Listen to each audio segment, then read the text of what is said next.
Listeners everywhere, welcome to the Movie Show with Joel and Ryan, the weekly fix for your screen addiction and a trusted source for discussion of all things film and television. Please keep in mind that for the purposes of this podcast, Joel and Ryan are not acting as journalists, but rather fellow moving picture enthusiasts. All of their opinions should be taken as such.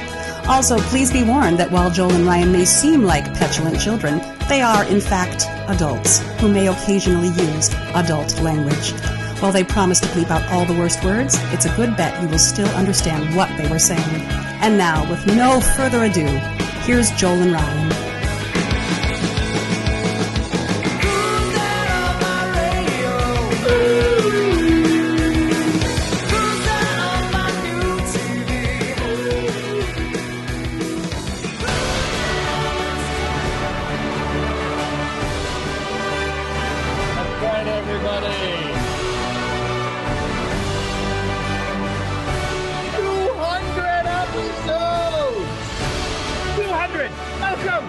Welcome to episode 200 of the Movie Show with Joel and Ryan. I am Joel.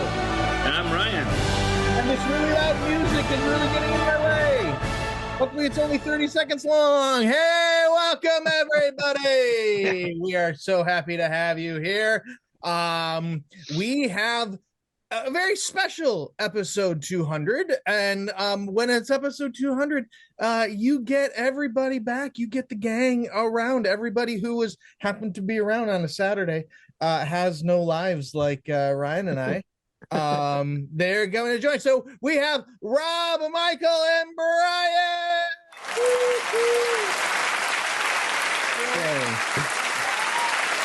Oh my God, the classic. They don't stop. They're so excited to see you guys. Oh, you're here. Oh, welcome. Gentlemen, so great to see you all. Thank you so much for coming on and joining us for episode 100. Thanks for having us. Yeah, wouldn't miss it. Woo. This is an extra special episode. Now, granted, like 75% of the people who listen to the show are on screen with us right now, or have already heard the news. But episode 200 is also the final episode of the Movie Show with Joel and Ryan. Yeah, it has been a wonderful, amazing 5 years. And, wow. But unfortunately, it is just time-wise just become a little too unsustainable for me. It is not because I don't like doing the show anymore, or Ryan doesn't like doing. Maybe Ryan doesn't like doing the show, but he keeps it inside. Ryan is a good Midwesterner and buries his feelings down. But no,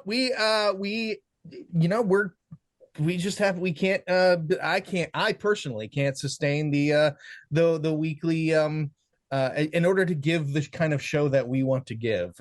We need to step away. Will we be gone forever?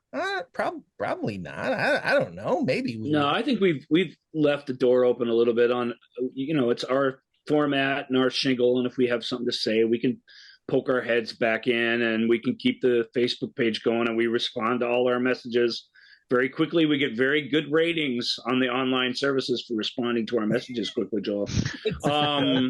That's all on you. Thank you so much for doing that. So, you never know, but the Movie Show with Joel and Ryan, as you know it, as a weekly or bi-weekly thing, it's over today, and it's quite an accomplishment, and it feels good. And when we talked about, when we should end things last week, and realizing that the 5-year anniversary and episode 200 all basically came together in this little, window. Yeah. Yeah. I was going to say glitch in the Matrix, like happened all at one time. It just felt like, well, that's the universe telling you, hey, here's the milestone. This is a good time to go away. I will say, if I knew it was ending this week, then last week, I wouldn't have done a Luke Besson show. Well, yeah, we wouldn't. Yeah, Luke Besson would not. That was a weird way to go out. Yeah, but because obviously this is something I've been thinking about for a little while, but finally got up the courage to talk to Ryan about it last week, and he said, well, let's just make 200 the last one. And then rip the Band-Aid off, man. Yeah. And and and then it became, oh, well, I guess we ended with Luc Besson. All right. But we are still around. We're all still interested in the Besson. same things. This crew has been very supportive to us. These guys who showed up today, Michael, Brian, and Rob. I'm so thrilled you guys could be here. When there were others that maybe tried, and there'll be some people poking in from time to time. But yeah, so it's not like it's over. We're all still here, but it is. Yeah. It just isn't a thing anymore like it has been, and it is a pretty good time actually for that to be the case. Yeah. It came up just in Ryan's Facebook feed that the afternoon that we decided to do a test show. We will hear from Dana and Maz a little later, but the thing that maybe made Dana laugh the hardest in our conversation was when I told her that there was a time when Ryan and I outlined the whole show, and we're afraid we didn't have enough content for 1 hour of podcasting. Yeah, right. That is true. And we quickly learned, we're like, oh, yeah. Those first couple episodes are filled with us going, well, I guess this one's going to go a little bit longer. That became your catchphrase. Realizing, exactly. we're only halfway through, and it's hour 5 already, hour and 5 minutes, or 5 hours, hour 5. It really was early listeners and early adopters to the movie show that came through and said, listen to it on the commute. I don't listen to it all in one sitting ever. Patch in and just do what you want. Yeah. Don't fuss over that anymore. So we stopped fussing over it, and we still fuss over it though. When the 2 hour mark rolls around, we still both get jumpy and we're like, we gotta get it. This is over with. Let's land this plane. And yeah, it's been an exercise, and I always have one last thing I want to add, so it always stretches out a little bit. Whatever. Yeah. That's how it goes. But it is funny. It's funny looking back at the old outlines because they are a couple pages long sometimes, and it's with just factoids and stuff that I've got to make sure that we get in there. And it's just, all I did was list Luc Besson's movies in order so that Joel would know the order last week, and he's like, there we go. No problem getting over 2 hours in that thing. Yeah, and part of it was just me trying to look up a proper way to pronounce his name. Besson. Luc Besson. I have an old work buddy that actually worked with him, like an assistant position. So if I would have known ahead of time, maybe I could have.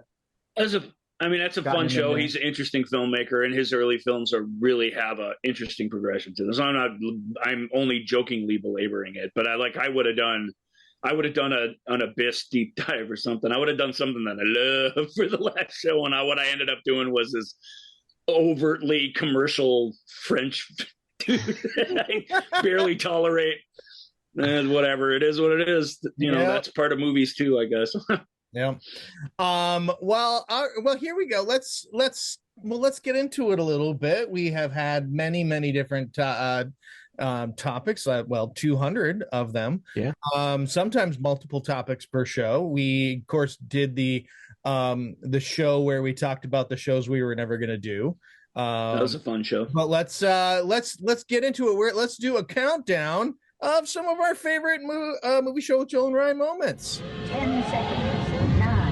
9, 8, 7, 6, 5, 4, 3, 2,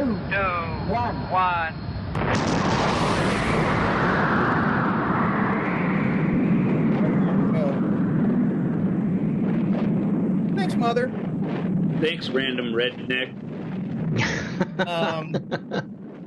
So we'll miss you guys. You were a good team. They didn't even know that they were such a good team until they had no idea, but they really worked well together. Until Ryan put the peanut butter and the chocolate together. Yeah. And your random redneck fell into my mother. Wait. Oh, It's a different show. That's that's a West Virginia show. But so it has been really fun throughout this week to go through and look at a lot of our past shows. We have had, I mean, hours upon hours of talking about. I mean, we talk about The Matrix probably more than when the Wachowskis. We had the whole Jaws episode and weird Jaws spin-offs, which if I'm going to mention that, I better play. And good old tentacle. So yeah, I mean, and you guys, Brian, Rob, and Michael, we've been so fortunate to have had the three of you on in some of our favorite episodes and some of our favorite things. Ryan, do you have any off the top of your head, any favorite moments that you like to look back on? Yeah, I mean, I mentioned some of them all the time. Obviously, the presidential episode was really, really fun. If we could have been that clever all the time, we would have. We really couldn't be. We're just not capable of that. But that episode was really, really funny and it was really fun to do with Joel. And it's audio only, and we were super cracking each other up and like trying not to break character for the microphones, which was very entertaining. Doing people's passion projects. I was lamenting with Michael that we didn't get to do Romero's Dead trilogy. That's a bummer. I mean, of the things we left on the table, that's a real bummer. Just because you haven't lived really as a movie fan until you've been around him while he's talking about those, particularly the third one. It's just it's so cool. So I love doing the Stephen King's with Michael and Rob. There were monster episodes where we talked about a ton of films, and that was really, really fun. I love talking to Dana about Jane Austen movies, which I love all of them one way or another. Pretty much, they've made a couple of bad ones recently, but until then, they'd have been pretty safe things. And just have a passion for that sort of thing. And I would have liked to do more of that. And I love the early Disney stuff. I loved go back and watch Brian talking about Black Cauldron and me trying to move on with the show and him just stopping me like about 4 or 5 times. There it is. Well, yeah, I was going to say earlier. I'm like, oh, he's still going. Okay, yeah, here we go. Earlier, I could have done. If I had unlimited time, I would have done a supercut of all of the times I tried to go. Well, now moving on, and Ryan will go one more thing. Sorry. And it was that Brian got to be that for that. Yeah, but it was more than that. It wasn't, oh, I forgot this. It was, no, I'm not finished yet with Black Cauldron. Yeah. Let me tell you about this awesome film. That's fantastic. I've never seen the Black Cauldron. Nor I hadn't either till recently. So okay. Sorry, Brian. Well, Sorry. Give Brian a call. He'll talk you through it. And, yeah, it's a great film. I mean, it's not the highbrow cinema, right? But for its time and what it did, yeah. I mean, technology-wise, it's up there. It's a weird one. Had you ever seen before you had that Blu-ray? Have you ever seen that weird deleted sequence that they put? No, I hadn't, and that would have really been something. I mean, it's too bad they didn't finish that. It's you got. I guess I'll open it to the three of you.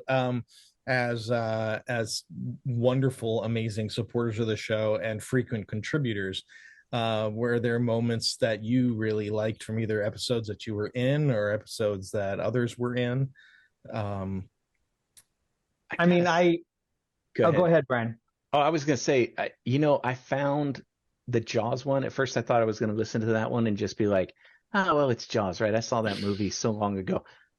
I got inspired by that one. And I went, I need to watch this film again through a new lens. And I went back and rented it and watched it and was like, I'm going to buy this now. Like, I didn't realize what I had missed when I was younger.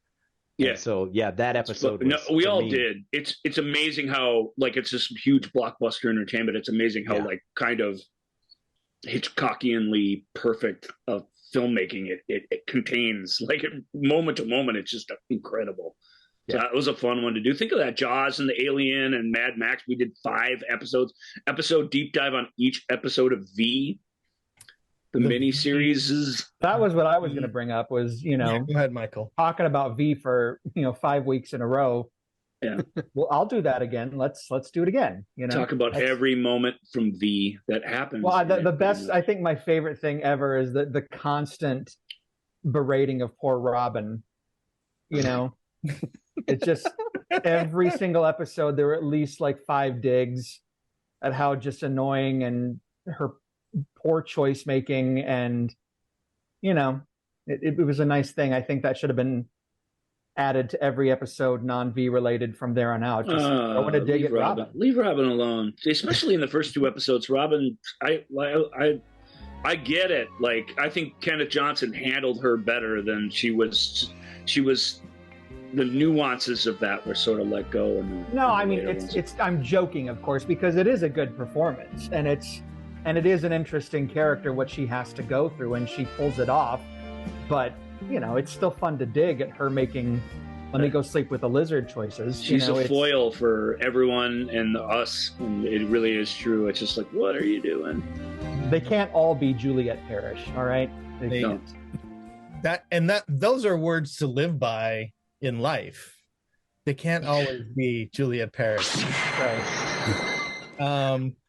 Well, I was going to bring up that the V episodes were some of my favorites, not just because they were funny, but they were really good analysis.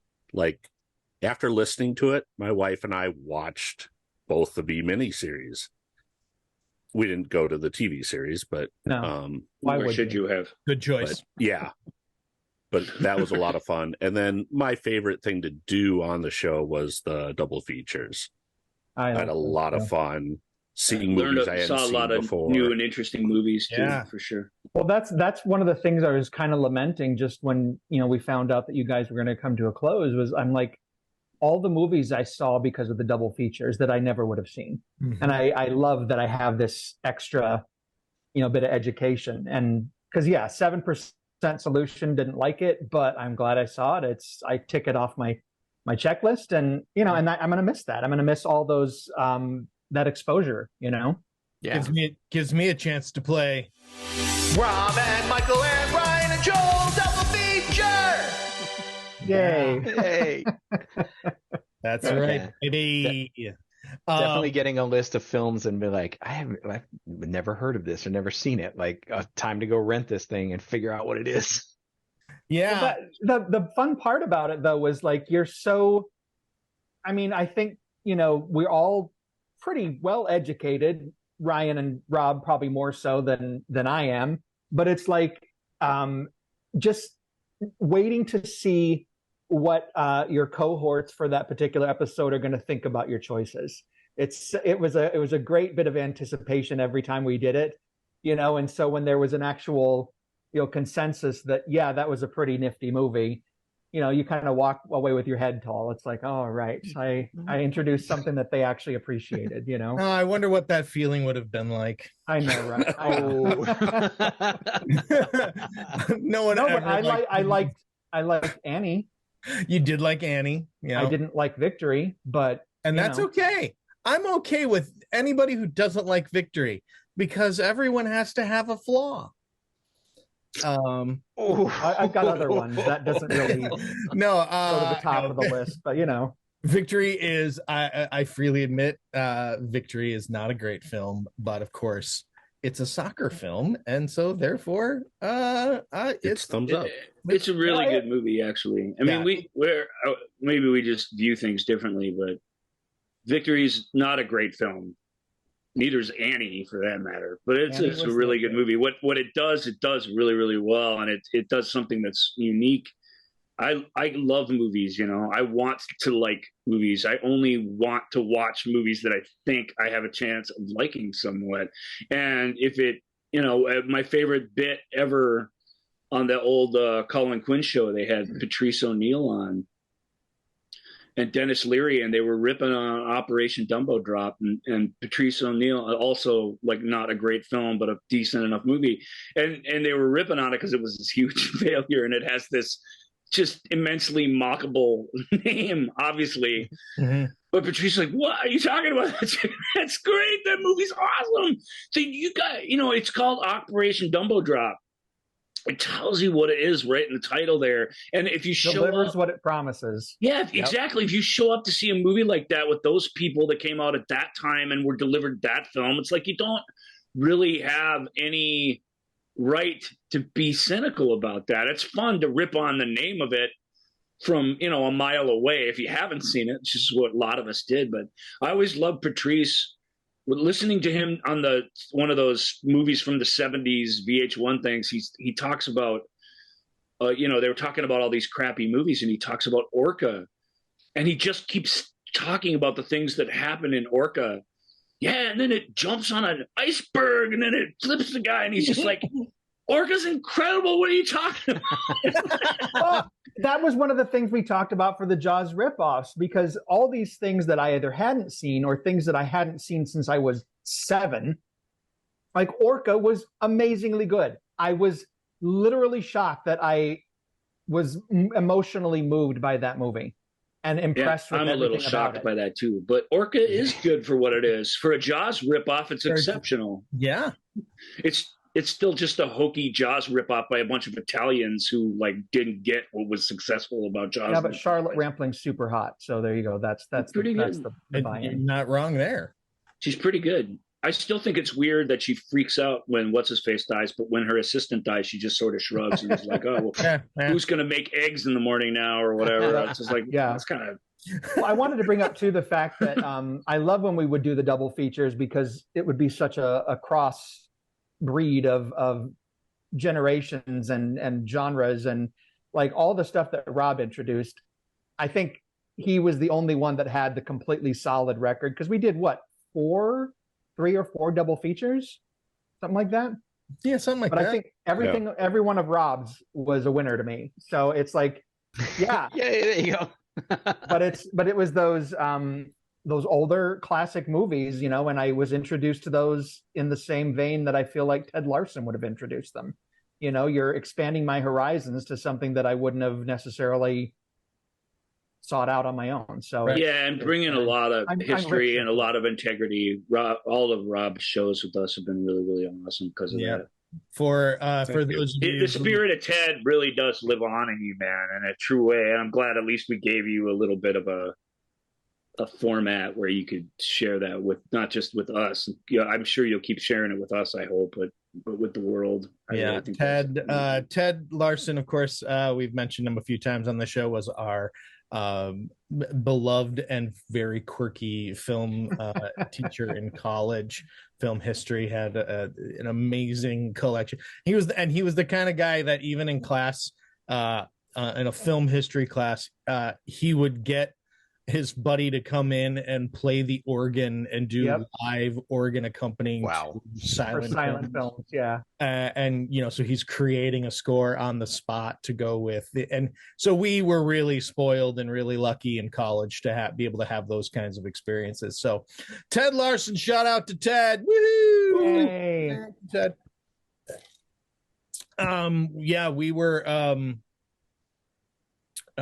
we were also have been really lucky on this show to have had some wonderful guests, not just our friends and our fellow nerds and fellow people who just want to talk about this stuff, but we were lucky enough to have J.O. Sanders on a couple times to share some of his experiences in some of the awesome films that he's been in, including Day After Tomorrow as part of our disaster movie trilogy of episodes. I really think one of the specialist things, and I've liked all those people, the new people that we got to meet basically, or that I got to meet having on the show. But Jay has been waiting to get off his chest what happened with the scripting and the dialogue for the End of Glory.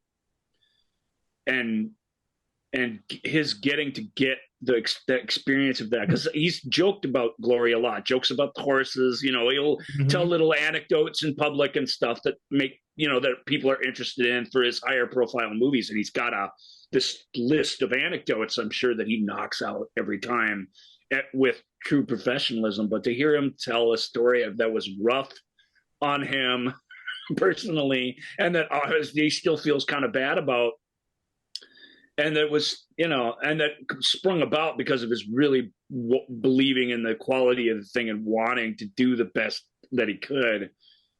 It just shows, I love that story, and I love that true moment from him. And so Jay's a super cool guy. I love that little moments that he shared with us. And, I love it. We were lucky. We got him when it was during COVID. He was as busy lockdown dude as there was. He's doing play readings and he's doing all this stuff, but we still kind of got a little window there where, hey, Jay can kind of do this and relax a little and enjoy himself on a show where the audience isn't going to be real massive for it. But I love that we're part of that. It's not really a confessional, but it's something about that story that really, and I loved all the things he had to say, but something about that one about, the frustration of showing up and feeling unprepared. I really believe that's happened to all of us at one point or another. And it's not always because you suck or you haven't been preparing. It's because circumstances sometimes get in the way and you're just flung out there without a rope. And that's a spooky and frustrating feeling. And it was really, really neat that he today told is that one story. of those for me. No, and then thanks to Michael, we were able to talk with our first international guest was Chris Fitchett. He was on a Sunday morning when we were recording on a Saturday afternoon to talk about Ozploitation films, which I loved that episode. That was fun. That one to me was one of those that I was like, none of these movies really do anything for me. But once we started talking about them and listening to Chris's takes on it and some of the stories that he had, I gained an appreciation for the whole genre of Australian films that have that came over to the States. That one was a really cool episode. I really like that episode too, and one of the things I've loved about the show is getting those viewing ideas. Harlequin was one that I bought after listening to that show and watch, and that movie's just kind of a blast. Totally. Harlequin's bonkers. It's bonkers and it's great. And the one thing that's always frustrated me with the show a little bit is like the horror episodes where you're going through so many films. I'm driving and I'm like, okay, remember the actor at least. Then I can look up the filmography and try and remember the show. Find the recent horror movie. Yeah. You can always just ask, man. I mean, not everybody, but you can just message me. I have almost gone back and say, can you send me the list of films? But then I'm like, I probably have to listen to the show again just to figure out which title was which. If I'm not now, if you're Joneson, you can go back and listen to those horror movies. Boy, I watched a lot of horror movies. That's one thing that's definitely going to change. I'm going to watch way less horror movies now. I still watch a bunch during Halloween, but I used to try and watch every one that came out that year, and then a couple I missed from the earlier years, and then not doing that anymore. It's interesting horror wise because I was reviewing for 7 years, and so every horror that came down the pike I had to watch. I find myself now that I'm not reviewing anymore, I don't take chances anymore. I don't just randomly pick up horror. It's like and that was how I was as a kid. Like I'd go to the video store and grab whatever looked cool. And then I think that those 7 years burned me out because I still love horror, but I'm like, I'm not gonna take the chances on something. We've been privileged that largely, I mean, what we watch and what we review has been our choice. You know, we've done these shows where you guys bring different things to us or whatever, and then we got to watch. We've got to do our homework, but even those have been relatively safe. And I've always said that you have to, when you're reading a review of something, you have to understand that it's their job to do that, and you know, and they, you know, they wouldn't be it's not a job you can do for a living if you don't love films and movies and stuff. But you any given day you can be assigned to do something you don't really want to, and that perspective can find its way into the review, and it's only human that it do that. It's not. There's nothing objective about a movie review, as Michael says to his people who write in the comment sections. You know, one person's review. What do you want? Yeah, no, but it was a matter of I never felt like I got colored by the fact that I had to do it, because I always tried to find something good in everything, and there was the only regret I have. I actually, right in the mix of when I was really working hard for that job, there was a film I saw at a festival, and it was dreadful. I mean, there was nothing redeemable at all, and I actually called it garbage in the review, and I regret that, because that's too harsh, you know. But it was, you know, it's done. I mean, not that the site's even up anymore, but yeah. And my point isn't so much, reviewers can't, you know, whatever, because it's their job. It's more, I know that feeling when you're liberated from the obligation of it. There is something different than about what you choose and what you do. Yeah, it's a nice feeling. And then we were lucky enough also to talk to, very good filmmaker, but we know him and love him mostly for his documentaries, Charles de Lauzirika. And that was a really cool episode. That one was one where I really felt I got to see Ryan starstruck a little bit. You really you really got to nerd out on some, and he was really he was interesting, because he was very gracious to do the show, but he was sort of a reluctant guest. Mm-hmm. You know, not like he didn't want to do it, but like he just didn't want to go through all this love fest for all his docs. He just moved on to making shorts and making his feature, and you know, and I think we did our research and dedicated a lot of time to that stuff, which is good, because it was interesting stuff. But it was fun watching him come around to enjoying himself in the interview. Absolutely. That was to me, that was the magic of that one. Was by the end of it, he was like, "Oh, hey, you guys actually know what you're talking about," and are fun to talk to. This wasn't like just a grab for some viewers or listeners, or this was. It was. That's all it was, Charles. But it was Charles. Charles de Lauzirika. I mean, there's him and maybe a couple other guys, Laurent Bruzeau, I know, and there's, in terms of making of documentaries in that golden era of home video, and every weird movie was coming out with a feature length, you know, retro looking back at the thing. I mean, it's just magical stuff that he did. It's really, really amazing work. And I was honored. I was absolutely honored and a bit starstruck to have him on the show, because he's not some superstar, but he's just, there's none better than him in that genre. And then with absolutely no offense to all of us here or anybody else who has appeared on this show, by far the episode that I both was very thankful that we are primarily an audio medium, but also very thankful that the video version exists, is when we had Anna Isabel on, the stunningly beautiful and talented Anna Isabel, to talk about West Side Story, and working with Spielberg and working with Tony Kushner.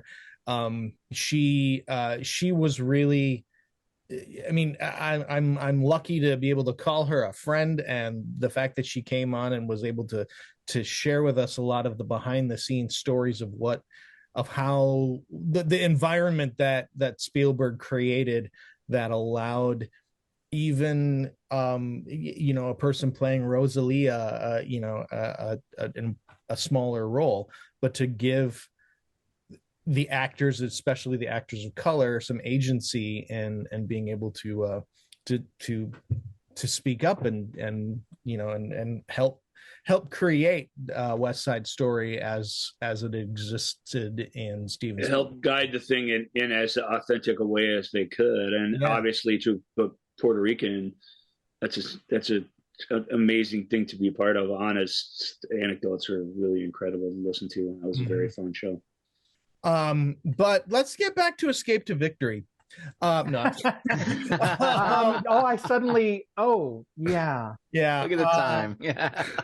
And so we've been really look, we've been so very, very fortunate to have had some really wonderful times.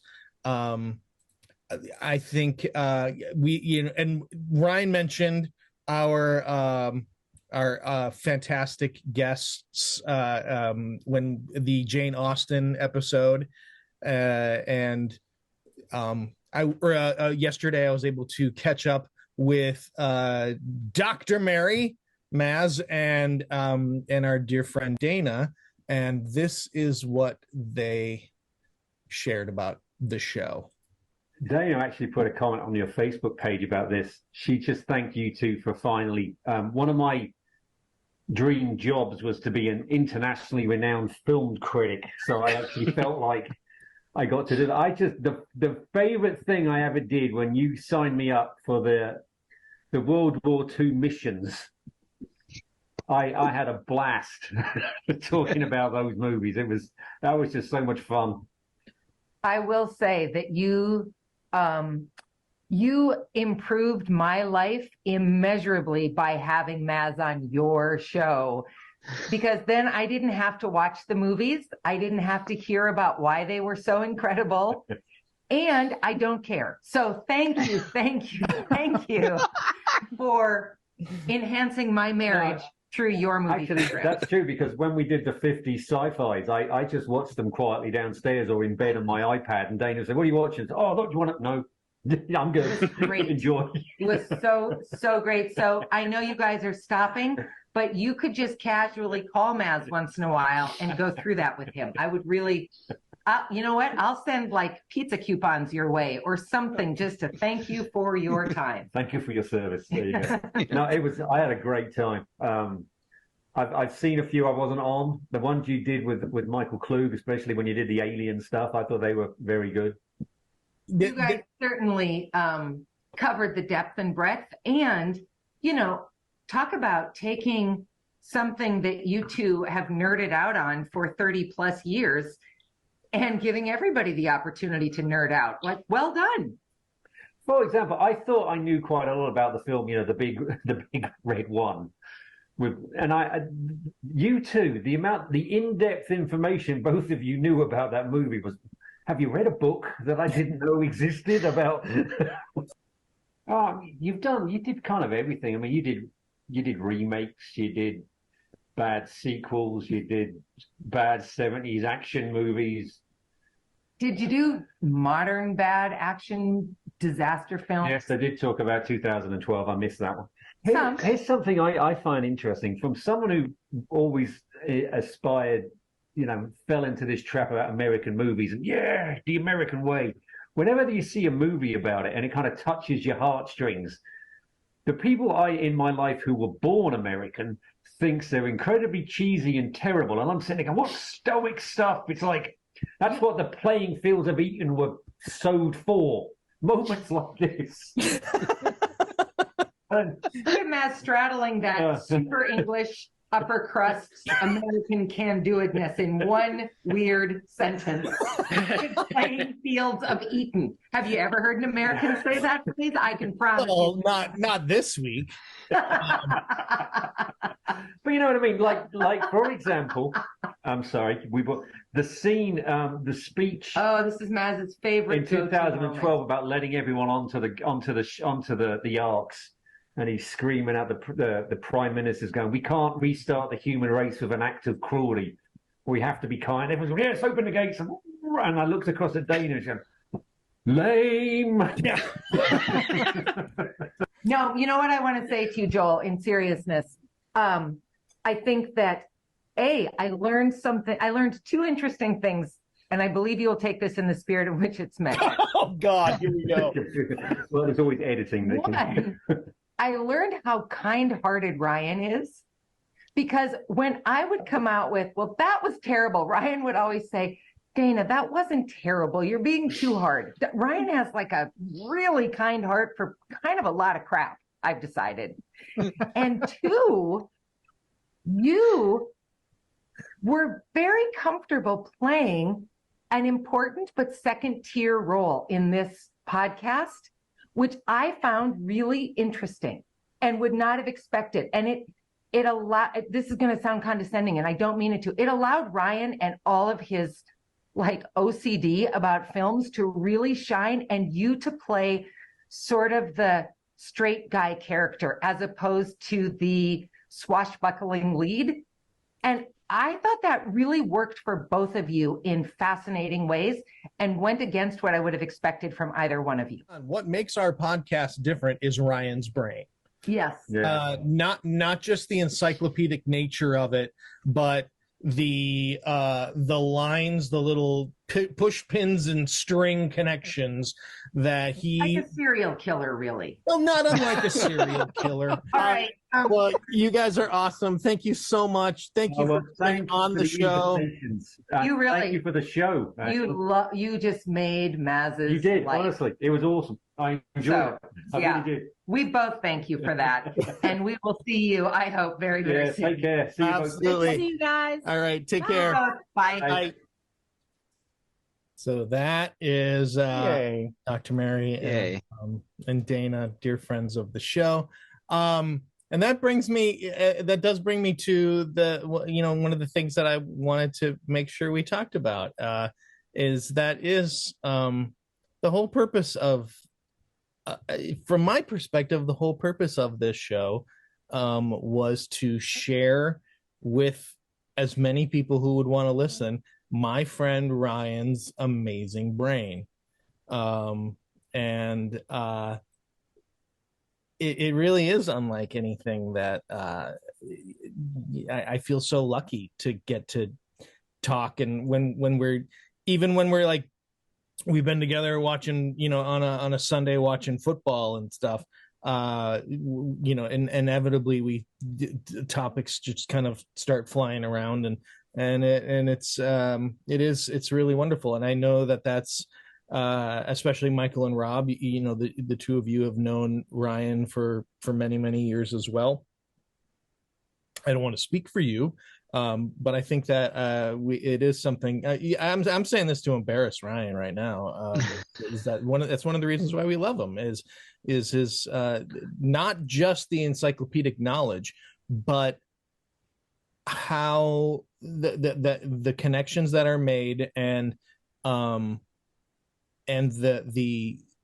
not just the love of movies, but the love of what movies can inspire us to do and inspire us how to live. I will shut up in case anyone else wants to talk. Well, about.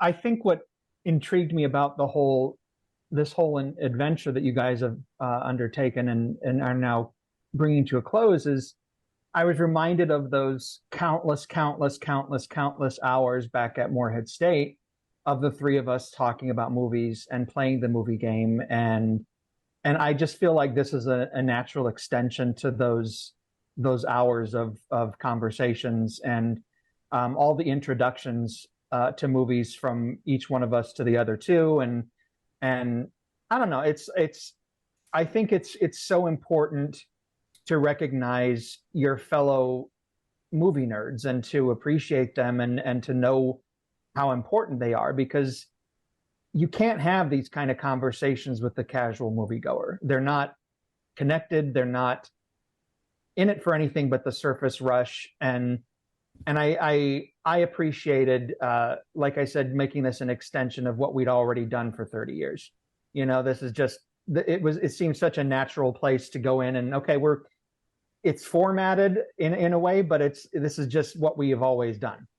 So it was just a joy to be on the show whenever I got the chance. Yeah, I agree with Joel, what you're saying about the superpower of the show is Ryan's brain. And I've always admired his ability to analyze things, because analyzing isn't my strong suit. I'm more of a empathetic viewer. And so that's why those V episodes were so amazing. One of the things I'm going to regret about the show ending is the things we didn't get to do. Like I meant to introduce. I'm going to stop you. I'm going to stop you because that's a segment coming up. Okay. Sorry. Well, everything was so wonderful and heartfelt, but I'm like, no, you're ruining my rundown. Hold that thought. My rundown is so important. Sorry, Rob. When we first sat down, I mean, we at JJ's, right? The JJ's Clubhouse. And he was like, well, I see it like this, and I would be like the play-by-play guy, and you'd be like the analyst guy. Like he talked about it in sports terms. And back then we viewed it as like a sports show, like sports talk radio with lots of little jingles, lots of sound bites, lots of pitting things against each other, because in my heart, I mean, I appreciate what Dana's saying. I just was saying something like it just moments ago about victory. I mean, in my heart, I don't like to pit things against each other. I don't like to rank things, rankings and things like that. They annoy me. They're annoying. I think that it's important that you have some sort of structure, because I think that's what makes it listenable and makes it, you can follow it and whatever. So we've been playing all those games this whole time, but it's just my chance to go on the record and say that it's necessary to format and to communication to have like some structure around that. But I think sports show, like a debate show, like it had but really did make an effort to talk about things that we liked. There was some good-natured debates, though. I think on the times that I was on and other shows that I saw, it's like, that was always interesting to me, because it's fascinating to see what people get passionate about and what hill they're going to die on, because that's just, it's drama, it's great, but it's not coming from a place of anger or anything. It's just like, I believe in this. Shut up, Joel. You don't know. It's like, it's great. So I think that was always kind of a highlight, because if people had these specific views, and they're gonna make them clear. But I am compelled to talk about this stuff, and I loved doing it, in front of a broader audience. But it really was the vision of Joel's idea of what it would be and what our roles would be was really great and really accommodating to me from the start. And I just, like I said, if you could go back, 200 shows, that means that I have rudely interrupted Joel at least 12,000 times. Because I do it 20 times a show, and people notice that. Rob's mentioned it, and in some of his, which we should publish someday, some of his epic reactions to this or that we were doing on the show. But that could go horribly wrong. Like if he was annoyed by that, or which would be reasonable for him to be, which I'm sure he was at least a time or two, like that ability of yours to be like, okay, this is what's happening, and just roll with it into the next thing. That's just the tip of the iceberg, but that's something everyone can see that Joel takes in stride every single time for 5 years. And for my own ego and my own conscience, because I don't mean to be obnoxious like that. I can't help myself. I really can't. And I'm not likely to change. His graciousness in that category, and then everything else that you don't see. I'm just the show and just me personally, I'm really, really benefited from that approach to it, and that understanding. And I'll just go further, that acceptance of what I'm like and how you have to just deal with me and what you have to live with to keep it positive. And so I'm great. It's neat that Dana kind of put the nail on the head of our roles or whatever, but Yeah. It's more than that. Our connection is all because I do drive him mad sometimes, no doubt, like everyone else in my life at one time or another. It's that moving beyond that. It's that you're family, man. It's whatever. I accept it anyway. Mm-hmm. You can't have enough of that in your life. I can tell you. Along those lines, I always appreciate that Joel always made sure, like when I was on, that before we moved on, Rob, did you have something? Because I'm not as willing to jump in and stuff. He always made sure I had space to get a thought in. You bet. Speaking of, as Michael said, some of the good-natured, spirited debates, that always makes me think of the movie Prancer. When in our holiday episodes with Shauna, where boy they couldn't believe how much I did not like the movie Prancer. But there's something a little off in a terrible way about Prancer that I have to admit it is there. I've never hated it because of it, but I know what you're talking about. Yeah. But I was able to catch up with Shauna earlier today, actually, and she sent this message. I hadn't seen him forever. Oh, I think I'm sorry. This is the question was, what was it like reconnecting with Ryan after so many years, and that's where we started this, so I apologize for that. I hadn't seen him forever. I think I might have seen him at the first class reunion that we had, and then I don't think I'd seen him since. And Facebook and all of that had happened, so that was nice, but I really hadn't gotten connected back with him until this show. So now it's like we're good friends, and I mean, I knew him in high school. We had homeroom and whatever, but I didn't really know him that well. And I feel like I've gotten to know him much better through this. Yes. Ryan's just an extremely sweet person. So I'm trying to remember, was the first time you were on when we did movies that had an impact on us. Mm-hmm. So we must have talked about The Color Purple. Yeah. Wow, that was the first one. That was the first one, The Color Purple, Boys in the Hood. That was a pretty deep show to be on for the first time. I know. That was quite a heady way to start. Yeah, it's funny because I was thinking about it, and when you asked me to be a part of the show, I had never listened to a podcast. And I had never listened to a podcast throughout all the shows that we did.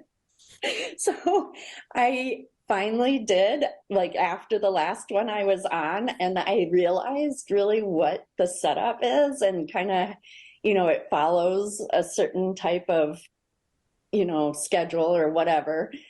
I'm like, oh my God, Shauna, how annoying you have been this whole time. It's like, as soon as the music is off, I'm like, hey guys, and talking and everything. And I'm like, that's not how it works. People, they talk for a while and then they introduce you and all of this. I'm like, wow, Shauna.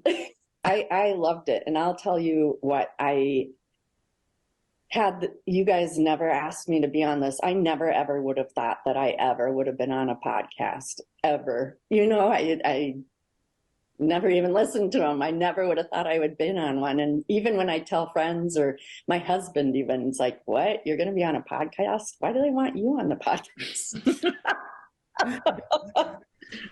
So I'm very thankful that you guys asked me to do this, because it has been such a wonderful, fun thing to do, that I'm sure I never would have had the opportunity otherwise. Well, but I got to know Ryan better, much better than I had, but I'm really glad that I got to meet you too. Yeah, I feel the same. And I feel like it gave an opportunity to meet you in a way that I wouldn't have kind of, to get, I met your son, and I've learned about you and your family, and I've met you and gotten to know you in a different way. Like, I consider you a friend, not just an acquaintance. I wholeheartedly agree. Give my love to Ryan. I will. Take care. Bye, you guys. Okay. Thank you. Yeah. Bye now. So I overslept. I was supposed to come to that this morning, and I got the time wrong because the time's different in Ohio, and I got ready to do it on her time. Although it's better this way. I was neat to just listen to that actually than to be there and doing all the talking myself, which is I'm sure what I would have done. So in a weird way, the universe was kind of like, no, Ryan, you don't need to be a part of that. Just let them have a moment. There was a moment, real quick. There was a moment where we were talking, and I cut this part up, but when we realized, he's not dead. We love him. He's not dead. We gotta stop talking about him like we're not gonna just see him like around and and hang out with him. But we were gushing on our dear friend there. I'll tell you guys a couple of things about Shauna, the audience out there. Shauna, my connection was that we were in high school, we were in every single elective course together. We were in every history, government, law, religion, anthropology, like every one of what they call the social studies today. That's what we were interested in. And so we just kept showing up in class together and sitting near each other. And so we would have these conversations. They were pretty superficial, but I told Joel when she was first coming on the show, I go, well, you have to be careful around me because this is like the podcast equivalent of having the cutest girl in school sit next to you on the bus or whatever. And I might just be, who knows what I'll do. I might just be ridiculous. Which I wasn't, thankfully, good for me. But that's one of the neat things. And maybe this isn't a phenomenon everybody shares, but Shauna is such a cool, with it, smart person that was just nice to me back in my past. Like, it really is as simple as that.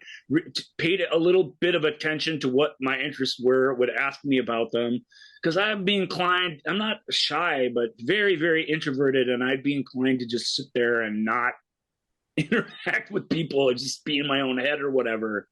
And so when someone's nice to you and draws you out like that, especially during those times where there's all this weird pressure on you and all this strange stuff happening with you, it means a lot. So that always stuck with me. So yeah, on Facebook, we would be talking about stuff, and me and her and Billy, for whatever reason, really cool listener of the show, sort of the inspiration for I saw it on HBO episodes, which is a great episode. We were talking, I was making a case dangerously at the time about how I didn't think Color Purple was that great, actually, but she just came at about it.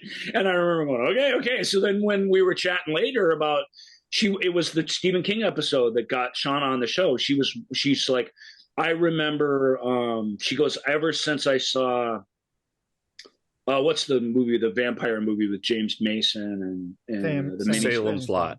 Salem's Lot. She's like, ever since I watched that on TV when I was a kid, me and my mom, I've never slept after that without the comforter over my head. Like, it changed the way I behaved forever. And I was like, that. She's like, that's probably not the kind of story you're looking for or whatever. I'm like, yeah, that's exactly the kind of story we're looking for. That's why you should be on the show. I mean, and I didn't say you should be, but she was like, you could have me on the show to tell stories. And I was like, oh, be careful what you wish for. We'll have you on the show.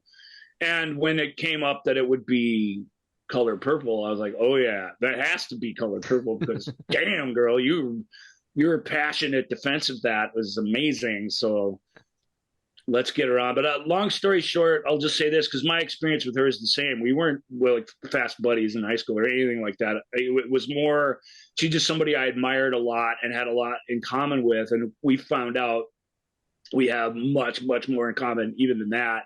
Like, things at our core that we share that we're very similar in a lot of ways. And and this isn't no bad thing to do. Matter of fact, I think it's okay, but I think you you can take a person that you just only know a little bit, and it's kind of what you do when you're writing. If you're writing somebody you admire a lot, a character that you really, really like, you can turn them into this sort of perfect thing in your brain that represents like all that is awesome in the world. And I very much did that with her when I would remember her from the past. And it's always astounding how you can do that, and how a person can, even if they're not that what you're imagining them to be, how they can live up to that in other ways, you know, and how the amazing reality and specificity of another person can surpass the very best things that you foist upon them in your sort of fantasy of what they are. And that was my experience. That's a little maybe complicated and hard to follow, but that's one of my experiences with having her on the show and getting to know her. It's an interesting lesson in how we one-on-one, or the three of us or whatever, how you connect on certain things and the marvel of it all. So Shauna, Movie Club, I'll miss Movie Club a lot, because having her around, she's just a unique and amazing person. So I'm really glad that we coaxed her onto it. And of course, the first rule of Movie Club is you talk about Movie Club. Second rule of Movie Club is you talk about Movie Club. Yeah. We talk about Movie Club. We do. So that's neat to hear from her. Sorry if I rambled on a little too long. No, we love Shauna. It was it was really terrific. Having her. I mean, and well, on those rare occasions where we've gotten to have a woman on the show, like, it's, believe it or not, as we sit here, this sausage fest that we have with us here today, which, you know, I wouldn't have it any other way. I mean, this is the crew I would want to have, but that, because, hey, this, for better or worse, well, with some rare, awesome exceptions, this has been the experience, what you're experiencing in front of you. But we really strived every time we could, anytime we could think of somebody we could ask, or anytime that little opportunity to get that different perspective in on the show, we really, really did try and do it. So you can't say we didn't try. It was truly wonderful. And as I shared with her, it was as the holiday shows quickly became tradition, like the double features, it was always fun because we each had to bring a movie to the table, and then it was what did everybody think of that movie, and your personal choice. Did I fare better in the holiday films than I did in the double features? No, I did not. But still, it was it was still fun to do. And you got to cramp on Prancer a little bit. That was fun. That was definitely fun to watch. But it was something absolutely I loved. I loved looking forward to the holiday episodes every year. They were fun, seeing what everyone was going to be wearing and stuff. Mm-hmm.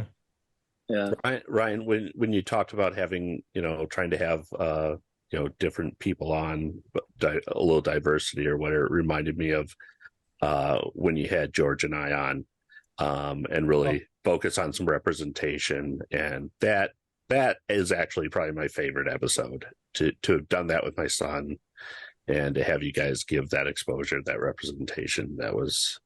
I can't speak for the advanced metrics, but that is by far and away, I believe, our most watched YouTube video is the episodes with you and George. And that's part of that is you guys being champs and at the marketing side of things and spreading the word. But I really do think part of it is this is a thing that's very much, and I don't know, again, George called himself the resident trans expert on the show. That was really great because that's what he was. But and it's a topical and it's a political thing, and it's a thing that everybody's struggling in the world. But it's a thing where average people really just don't understand it. It's a hard thing, I think, to conceptualize, and I'm glad that the personal stories, I think, are what do that. So not only was it fun talking about the art that we got to talk about from that perspective, but it was cool getting a little bit of that just out into the world and stuff. And it's just cool seeing you. I mean, not everyone is privy to this, but seeing you get to interact with your family and stuff. I just personally love that part of it, because you're the same and yet you're slightly different when he's around, which I think it's like we get to see just a slightly different side of friend of the show, Rob, super fan. Yeah, and it's really, really neat. So that, we're really proud of that too, man, and we're really, really grateful for you guys participating in it and really bringing that show with you, because all we had was we had asked all the dumb cis white guy questions, right. and it's like, yeah. But I don't think that's bad necessarily. Those are some of the questions that are out there, but it's the good humor and the really cool, fun way. And like I say, and the fact that we got to talk about movies and come at that through the movies is very, very cool. I think so. And then as a dad, being able to, as Ryan said, see super movie fan Rob also get to be dad for a while, and it was wonderful to also have that perspective, not just as a movie fan, but as the person who is the dad to a trans person, and also, like Ryan said, when George was like, "Oh, I'm the resident, trans expert on the show," just taking the piss out of us right away. Yeah, that's fun. I'm like, "Oh, this show's going to be just fine." Yeah, exactly. So it was really terrific. Okay, so however, the show, I know this is mostly a retrospective type of show, but there is still some business that we have to attend to, because we actually have a question to the show. I know, can you believe it? So I really, honestly, at this point, cannot believe that this is an actual question to the show. You'll have to prove it to me. Yeah, I will very, very shortly. That means that it is time for a little segment we call Ask Joel and Ryan. I have a question. Who gave you the right to play God? What the hell's going on out here? Why do I bother? What is the point in doing anything? How dare you? What more do you want from me? I have a question. And our question comes from someone who is a super fan of the show, but we've never had him on the show, but friend of the show, Ben Eng. And first he sent us this. Hi, Joel and Ryan. Sorry I couldn't make it for the live festivities today, but I wanted to drop in and congratulate you guys on 200 episodes. That's quite an accomplishment. I'm going to miss listening to the podcast on my way into and while at work. It was always a highlight of the work week and helped make the day go by quicker. I want to wish you both the best on your future endeavors and projects, and I hope I get to see you guys around town. Take care. Ben, and then he followed it up with, this is what he said. He goes, "Okay, so here's my question." Because I think this was after I maybe even posted in our thread saying, "Hey, if you have any questions for the show, well, great." And then he popped in with, "Okay, so here's my question. With both the writers and actors on strike, and now potentially IATSE, the stagehand and union, joining them, do you think we will see a rise of independent film being made? And if so, do you think the mainstream theaters like Marcus, Imagine, AMC, Imagine will support independent films?" Honest to God question.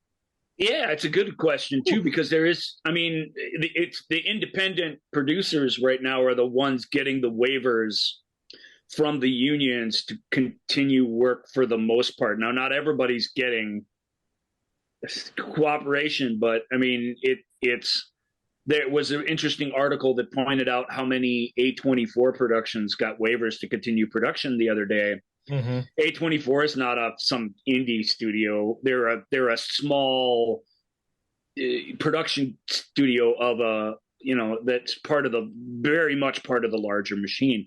But they already conform contractually with a lot of the things that the actors and writers are demanding, and the article sort of uses that as proof that it's insane that a company that with their profile can manage this sort of thing, the residuals and everything else, that a company like Warner Brothers claims they somehow can't.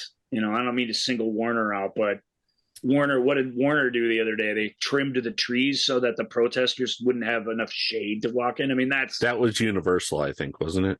Either way, Universal. Yeah, Universal. That's the diabolical thing to do. I mean, and it just shows you if that's where you're coming from, then there is a long way to go. There's a long way to go before anything resembling economic justice can possibly happen here. So I don't want to get too much into the politics of the strike and all that, because I could go on and on and on about that forever. His question is interesting. I don't think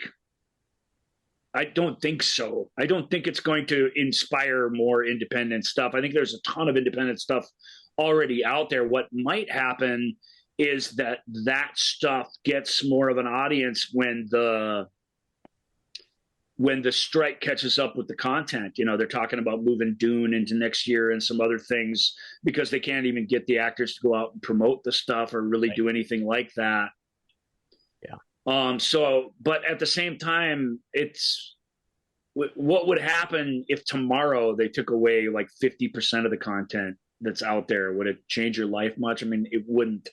There's so much out there that it's like what bubbles to the top or what's vying for attention. It's a thing where if we knew the formula, we wouldn't be sitting here on a podcast on a Sunday afternoon. We'd be out there, getting our Walk of Fame star laid down, and we'd all be making movies and stuff and be super happy. So I don't think so, but independent films, I mean, I just don't think that will necessarily be the result. It partially could be.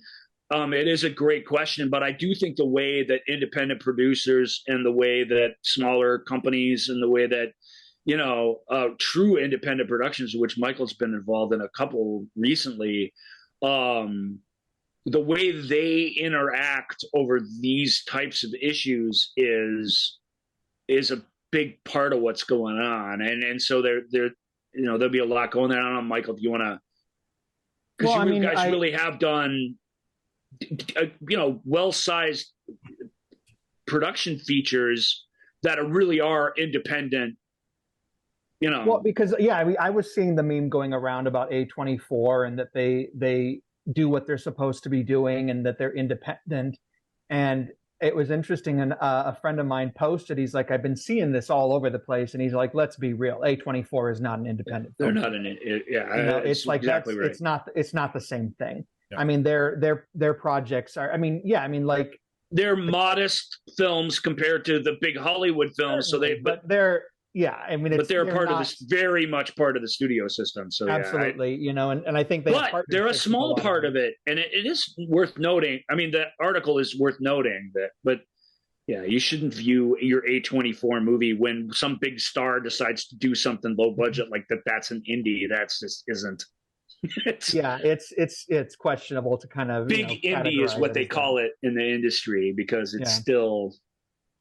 But it's, like Blood Covered Chocolate. I mean, that cost pennies on the dollar as compared to anything A24 is putting out, but it's, I don't know. The whole thing is very confusing for me. I'm not WGA and I am only eligible for SAG. So I'm not technically either part of them, but I look at it as the fact that they're all working toward things that eventually will benefit me, because eventually I plan to be in both unions. I'm not getting any younger, but whatever. But it's like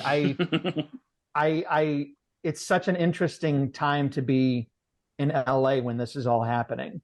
And it's so, because I guess the last time something like this was 60 years ago of this size, for the union. So, I mean, I find it very confusing. I kind of find it frustrating. I find it, I want to support my friends and of course support the unions that I hope to be a part of, but it's very strange. It just feels like everyone is on eggshells. It's like, what do we can and can't do? And yes, everything is marked out and everything's listed. This is what you can do and you can't do. But it's like, I feel like everyone's just paralyzed. I don't want to do something that might look like I'm scabbing. Can I promote this? I'm not even union. Can I promote that I got a win in a festival for a script? Can I talk about that?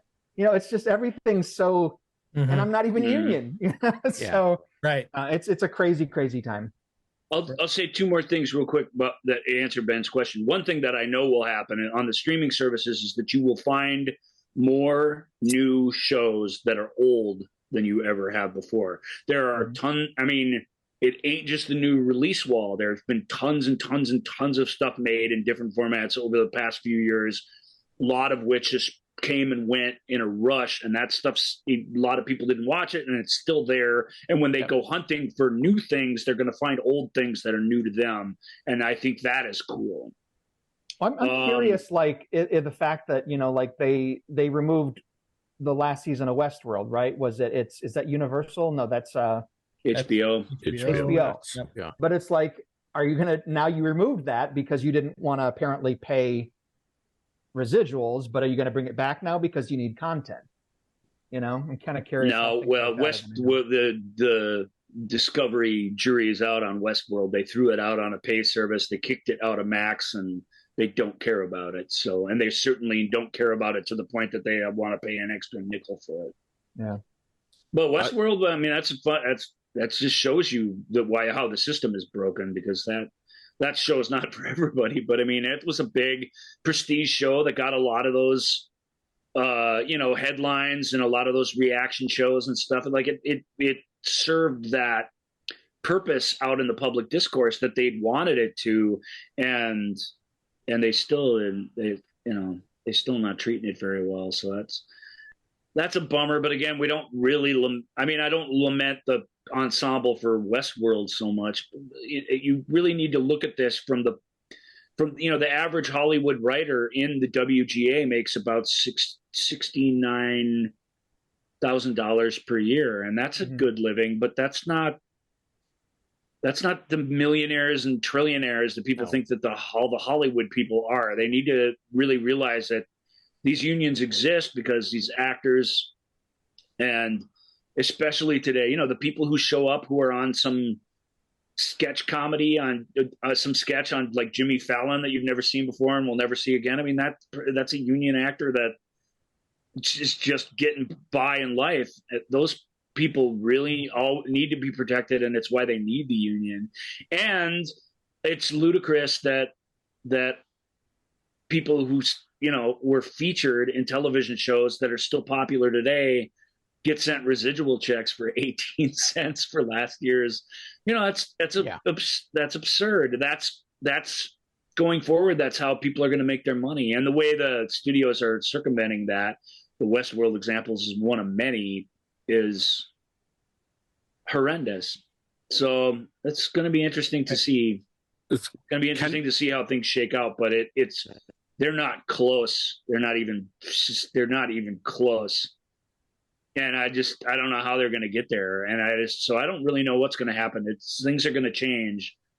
And that some independent things, or the few things that are made in England under different unions, stuff like that. Well, those things are going to definitely be high profile things that come out in a sort of desert of the usual stuff not happening. The sad thing is they're going to be I think it was 2008 was the last big strike, right? And so we got pummeled by horrible reality shows. That's what I think we're all expecting to have to deal with again.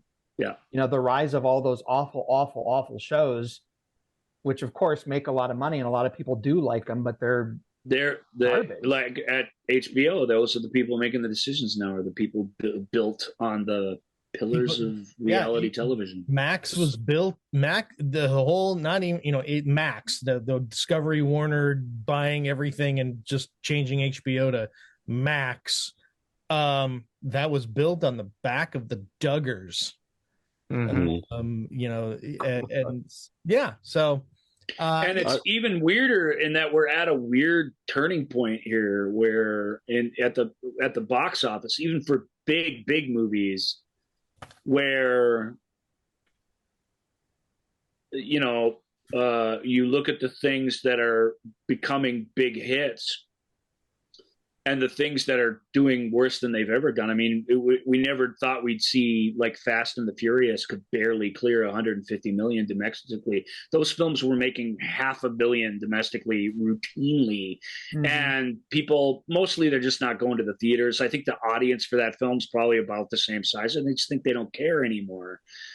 Transformers film came and went. That Disney's $300 Indiana Jones Legacy sequel came out, and I'm not really speaking to the films themselves, but it's been a long time coming that you slap the easy label on something. You slap the Part 7 on something, or the Fast 10 is what it is, actually. It's unbelievable. That audiences appear to be coming cold on that. And that's, I don't know what Hollywood's going to do if they can't sell you something that they've already sold you before. But you original content. Well, you look at the big hits of this year, and I mean, even a couple of them, okay, like Super Mario or Barbie, like those, they're not franchises yet per se, but they're certainly brands that are already recognizable, right? Yeah. So they don't necessarily buck the trend, but the big hit films, Cocaine Bear and Megan, and you look at some of these, these were $40 million, $45 million movies. Yeah. That because they sparked something in the imagination of the public that Ant-Man just isn't doing anymore. You've seen Ant-Man before. They ain't going to make any better Ant-Man movies. They're not going to get better every time. It's the same shit over and over and over and over and over and over and over and over again. And it's shocking to me that it's lasted this long. But what's amazing, and because it's not shocking to me that stuff is starting to see its day. The interesting thing is where I want to have the conversation is, what is the stuff that's peeking through and that actually people are giving a chance in droves, because that will give us a hint as to what the future of Hollywood films are anyway. And I'm not sure what that hasn't been answered yet. Rob, related to Ben's question, a question I was going to ask later is, with these big box office, big budget films that aren't making back their money at the box office, might we see a rise in independent films, or basically what I'm saying is lower budgeted films? Because let's hope so. Everything they're making costs $300 million, and it's not grossing that. It's so absurd. They're going to have to stop doing that. Yeah, but do you think that? I mean, they're not, because it's not. I mean, it's not just about what it brings in at the box office. I mean, obviously that will tell you where, what people's tastes are and if they continue. But I mean, it's about the corporate tie-ins. It's about what, because there hasn't ever been a good Transformers movie, and yet we have 1,000 of them. And it's because they're able to tie it in with Ford or Chevy or and BMW. They're able to tie it into other corporate entities, and so therefore they can continue to make them. So I do feel like, I mean, that I think that is one of the reasons why the strike is going on, and the studios are so willing to just go, no, I reject that out of hand. I reject, we reject your proposal. Because they are corporations stroking each other backs, and that is where they see that they get the value of their thing from. I think. Well, what is it? My friend Devin has said since I've known him. He's like, it's called show business. Yeah. Well, the business side of it is they think they've got the new thing that's going to help them cut the costs, and they've been sold snake oil by Silicon Valley that AI is some great thing. Sorry to tell you this, as your resident technology expert, AI, as in ChatGPT, is just bullshit. It's predictive bullshit. And it is like they've already done studies that 4 months later, it can't solve the basic math problems where when it started, it had an accuracy rating of 98%. 4 months later, the exact same question, 2% accuracy rating. Can't show you where it's coming up with its solutions. It's because of the way that that the large language models are coded. It's not going to produce you movie scripts that are good. It's not going to produce you things that are good. Look at all the AI generated art. It's garbage. Absolute garbage. And if you watch any of these people who are on YouTube talking about, oh, I took ChatGPT and I had it code me out this thing, and then I spent the next 12 hours fixing all the mistakes. It didn't solve anything for you. Or I used it to generate this art. I used the, whatever the art generator ones, and then I spent 12 to 13 hours fixing it. I had to do it. Stupid? I used the AI, but I had to do it like 14 times to give me a picture that I really liked. That I really like, where the lighting's still off and things are all fucked up. Like my favorite quote, I think it was Simon Pegg was talking about AI as far as like script writing. He's like, these don't have heartbreak. They don't have grief. It's never been dumped. AI has never been dumped. I mean, that's everything that I write has to do with heartbreak and grief and the emotional reality of stuff. I mean, because your life is pathetic, and so it really is to write about. Somebody's finally giving me some recognition. I know. My friend Chris posted a little meme too that said it's for AI to work. She says from a graphic design perspective, for AI to work, the client has to be able to communicate what they want. So exactly. And you've got this, which is the exact same problem that exists today, even with the client talking to a real human being and telling them what they want. And then I'm not satisfied. You think talking to this piece of machinery is going to get you the same thing? It produces shit even when you tell it what you want. Yeah. Like AI has become a marketing term, and looking for the new set of where money went inside of technology, the movie industry went, there it is. There's where people will give me more money. I might not convince Mercedes-Benz to be able to give me money for my film, my $300 million film, but these tech guys will do it if they'll use their fucking AI. And it's like, this is stupid. I'm waiting for the crash is what I'm waiting for. I'm waiting for that bubble to burst. Like cryptocurrency, like NFTs, AI is coming for its downfall, and I'm just a year or so. That's when people will be like, "Hey, we are here for it." Don't tell Skynet that. What was that? Don't tell Skynet that. Yeah, if Skynet is running off of ChatGPT, we have nothing to fear. Yeah, we got it's fine. We got 3 F-bombs out of Brian over this topic alone. It's obviously. Oh my God. Here's what I'll say from a performer's perspective. One of the big sticking points that is in the news a lot is they want to be able to capture someone digitally 360s and be able to own that image of you in perpetuity and be able to do and never pay you again. And never pay you again. Fuck that. Well, sure. There's my fourth. But here's what I'll say. Okay, so let's just say that happens. Okay, so in order to then animate that actor into everything, you're going to need an animator. And which is like, is that also going to be, digital, or is that also going to be automated? Probably, at least not at the beginning.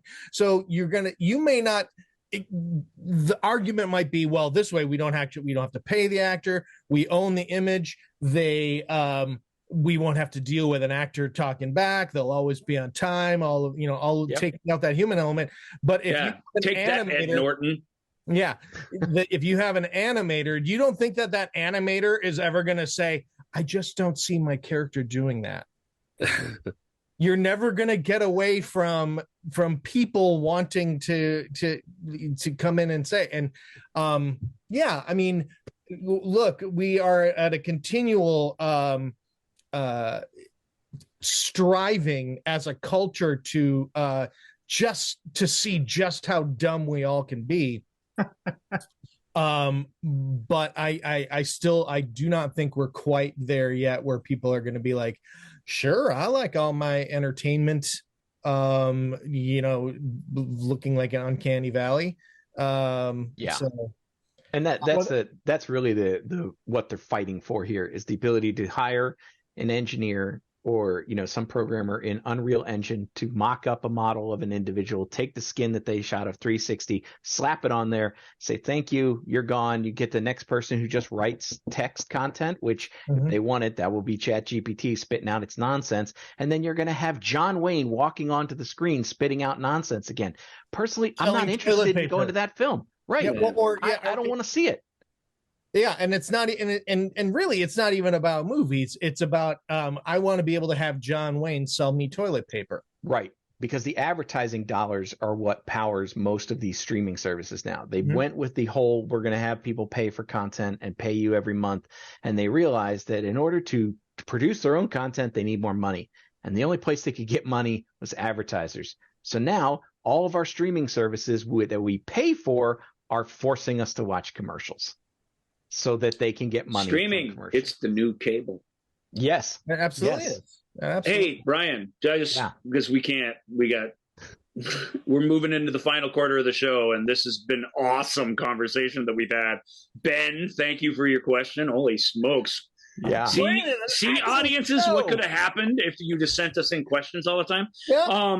But Brian, I want to pose this to you. I don't know. I don't get the technology, but I don't have all. If you could work, because you're the smartest tech guy I know, if you could work on this, see if you can find a way to get AI to like pull plastic out of the Pacific Ocean for me, because if we could do it, would be really, really awesome and valuable. 100%. That's also the thing, is anytime new technology like this and it comes about, they always try to use it to go after the arts, and they never go the practical stuff. They never look at it and say, how do I use this to actually be able to keep us on this planet? In a way, that's cool. The arts are the barometer for what's going on. It's the canary in the coal mine, it's the warning sign. It is, and it's a good place for us to engage in these debates, actually. So in a way, I favor that, because I love seeing the passion come out, on both sides.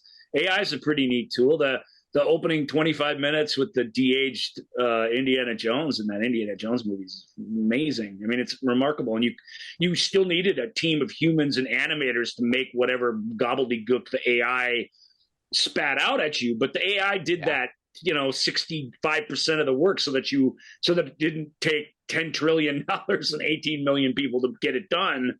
So there's some neat things that you can do, at least with that sort of filmmaking. But to think you can just pull the human element out of it and we'll all just make money, it's an absurd notion that, sadly, I don't know that the CEOs or whatever believe it's possible, so much as that I feel like to them that's the end goal. Get humanity out of the picture and get the money just rolling in automatically. That's the dream, and that's such a completely creatively bankrupt dream. We see that in corporate America too, where they try to automate our jobs, everything, and so that they can lay us off. And I think what they all forget is, if you don't have actors that you're paying, if you don't have corporate people that you're paying to do the jobs, so we've streamlined that, our costs are down. But who's going to buy your services, because we're all unemployed? Bingo. I don't have money for 8 streaming services now, because I don't have a job. That's always been the blinders 100 years ago. Primary blinders of the rich is like, let's crush everybody but a few billionaires, and then where's the engine that's actually going to drive the economy? You're eliminating it with every decision you make. It is nonsense, but it is how it is, which is really, really frustrating. All right, Joel, anything more fun than this up on the queue? Well, yeah, I mean, I was gonna. I had prepped if anyone else on our panel today had any questions that they wanted to bring up, either about movies, TV, or about the show. So I guess I will open it to open the floor to see if anybody has any questions live. Well, I had some questions, but I think it'd be more interesting for everybody to say what they're going to regret we didn't get to. Yeah, okay. So that good. That's one of the questions that I had written down too. What is it? Is there an episode or is there a show that you wish we could have gotten to? I mean, I know Ryan, you had mentioned the Abyss deep dive. That's certainly one that I wish. I'll come back to that at the end too a little bit. But Michael and I don't know why that movie specifically, but we got a lot in, right? It's in terms of franchises from our childhood. We never did strict deep dives on Star Wars, but I feel like we touched on those constantly. Right. Terminator, Blade Runner, Dune, Mad Max, Alien, Jaws. Got to really talk about these things in depth. Some of these really important event films, but that's one of mine that I champion, that I love. So yeah, I would have liked to get that on the record about it. Rob and I and Maz were working up a 50s science fiction two-parter, which was going to be, maybe next year a 60s science fiction two-parter and then maybe 70s. Those would have been fun. Having Maz on board for 50s sci-fi. I mean, if you saw him during the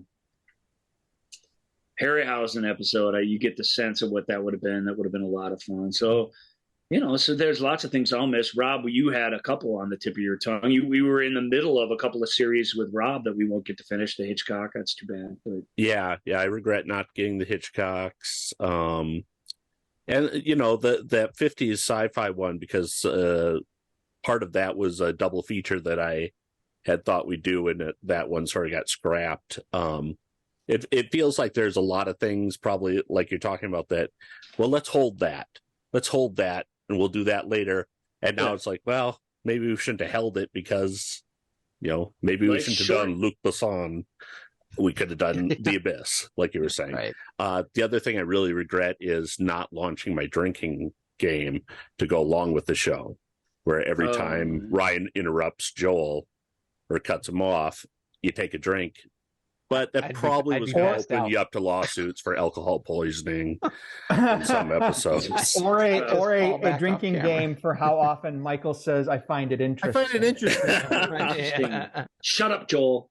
I didn't understand why that was happening for episodes and episodes. He would go, I find it interesting. Shut up, Joel. And I was like, why is he telling Joel to shut up? And a couple times I even asked him, I'm like, what are you? And apparally it's because, Joel, you always point out to him that he says I find things interesting.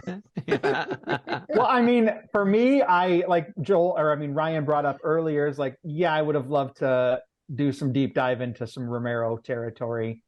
Like you said, certainly the first three in the Dead series, like that would have, but I think that would have been, let me just shut Joel and Ryan off and I'll just talk for 2 hours and you can just sit and nod. Because it would have been, it would have been a big love fest and probably would have become awkward. And look, I've said before, the negativity finds its way into this. Planning a love fest has always been the goal, because that's just where I believe we're coming from. We're trying to send positive stuff out in the world. Now, everybody's been around me for years. Most of these people, Brian, you've been around me enough to know if I decide I want to sit and rant and rave about something, I can go on and on and on and never stop. And I can be articulate and witty about it, and it can be fun for a while, but it's still intense negativity that's you're just putting out there and putting out there and putting out there. And we've always tried to find what's admirable in the little things that don't do so hot. And we've always tried to talk more about the things we love than not. So I will miss the Romero Love Fest. I think I knew that's what it would be. And I think that's fine. I think that's preferable, honestly. I'm trying to do that in my life like we did it in the show. It's harder, but I'm really, really proud of us that we kept it positive. Like I say, if not completely which we certainly didn't manage. Philosophically, from the start, our business philosophy was to put something positive out into the world. Sure. And that started with talking about things that we were hoping we would be positive about. And I'm still think that was the right way to go, and I'm happy about that. Brian, what do you got? You got some missed show that you really wanted to do that you never told us about? So I think I brought up some ones about gaming before, like actual stuff based on like real, like deep dives into those ones where they tried to move a gaming franchise in. And I think that got shot down pretty early when, and we morphed that into like the combat mission one, which I loved that. That was fun with Maz, just doing those combat mission ones. Dad movies, we could have kept doing those for a while. Yeah. Dad movies, we would have absolutely. The two that Robin and Michael mentioned were on my list of things that I really wanted to see: the Hitchcock deep dive and the Romero deep dive. Like those, every time I see something, we got you a couple Hitchcocks, but yeah, we did not. Like, we didn't quite get to the peak. We were climbing the mountain. It was all tease. Yeah. It was all tease. Exactly. Well, we got Hitchcock's favorite movie of his own in there already, at least. a couple other big hitters, but yeah, the North by Northwests and that sort of thing. I mean, I still haven't seen most of those, so I'll have to have the discipline now to watch them on my own.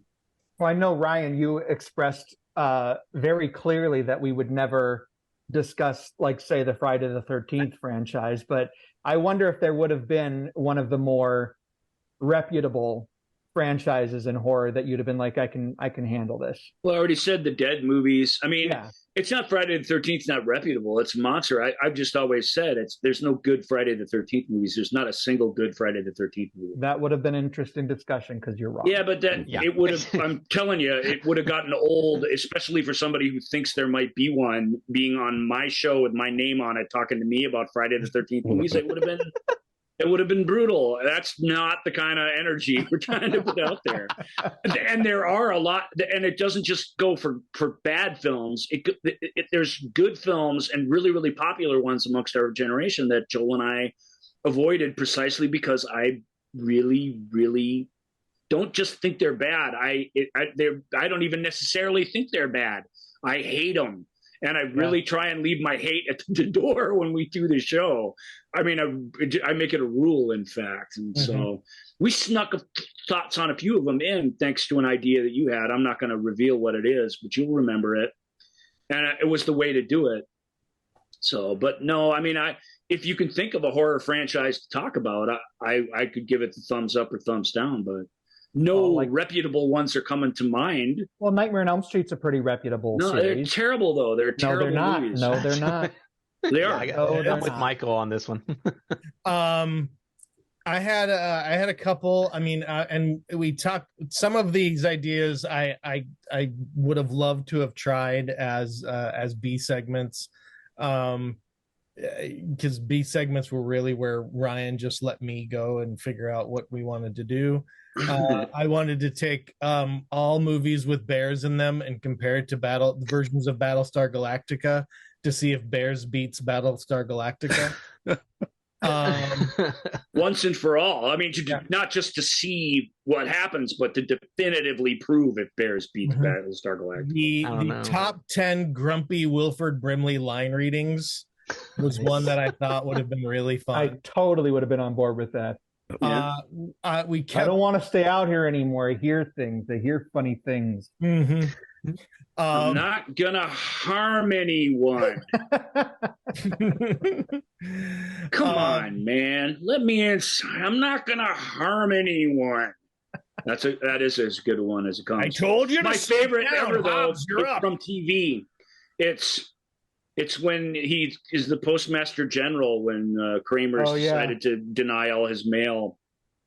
And he comes in at the end of it, just like he comes in at the end of Absence of Malice, exactly the same. In fact, it's based on that scene. And he basically just puts everything in order. But he's got this line where he's like, I'm not just the postmaster, but I'm also a general. And I think we both know that the job of a general is to gosh darn get things done. No, it's by God get things by done. God get things done. And Michael Richards, he's all terrified of him. God, that scene is funny. Wilford Brimley, American treasure. Yeah. Yep. I would have loved to have attempted a deep dive on and like almost like a deep dive, not into the films of it, but like into the whole being of Jinx from Space Camp. Oh God. And Friends forever. It's pretty weird. Jinx from Space Camp. I don't know. There's a few things, but the two big ones are the James J. Hill House here in the Twin Cities, which I'm always making up just terrible lies about. The worst of which was that the James J. Hill House started as a reverse underground railroad that sent slaves back to the South. That's a horrible thing to say about the James J. Hill House, but it's I couldn't help myself, and so I said it because I thought it was crazy. And Jinx from Space Camp's the other one where I just make up really, really mean, horrible, awful, tragic biographical tales about what he went through after that movie.